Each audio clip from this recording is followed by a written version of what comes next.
امام حسن عسکری علیہ السلام کی شہادت اور ایام ازا کا آخری جلوس رضویہ سوسائٹی میں قصر مسیب سے برآمد ہو چکا ہے۔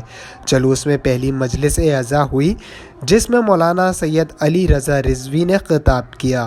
مجلس کے دوران مصائب اہل رسول بیان کیے گئے۔ جلوس میں شہر بھر کی ماتمی انجمن پرساداری کر رہی ہیں اور معروف نواخوان نواخوانی کر رہے ہیں۔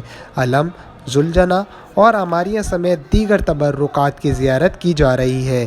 یہ جلوس لزبیلا اور جیل روڈ سے ہوتا ہوا رات کو امام بارگاہ شاہ نجف مارٹن روڈ پہنچے گا، جہاں نواخوان الوداعی نواخوانی کریں گے۔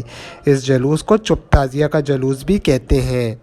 علماء اسے چپ تعزیہ کہنے کی ایک وجہ یہ بیان کرتے ہیں کہ جب 28 برس کے امام حسن عسکری کو سامرا میں زہر دیا گیا اور مزدوروں نے لاشا گھر لا کے رکھا تو اس وقت مکان میں امام حسن عسکری کی بہن، اہلیہ اور امام زمانہ موجود تھے۔ امام زمانہ کی عمر اس وقت 5 سال تھی اور دروازے پر فوج کھڑی تھی۔ فوجیوں کو حکم تھا کہ اگر 2 خواتین کے علاوہ کسی مرد کے رونے کی آواز آئے تو دروازہ توڑ کر اندر داخل ہو جائے، سب کو گرفتار کر لے اور مزاحمت پر قتل کر دیا جائے۔ اپنی پھوپھی اور والدہ کے پردے کی خاطر 12ویں امام بغیر آواز کے والد کے سرانے روتے رہے۔ اسی لیے ایام ازا کے آخری جلوس کو چپ تعزیہ بھی کہتے ہیں۔ محسن رضا، بیورو چیف، زبر نیوز، کراچی۔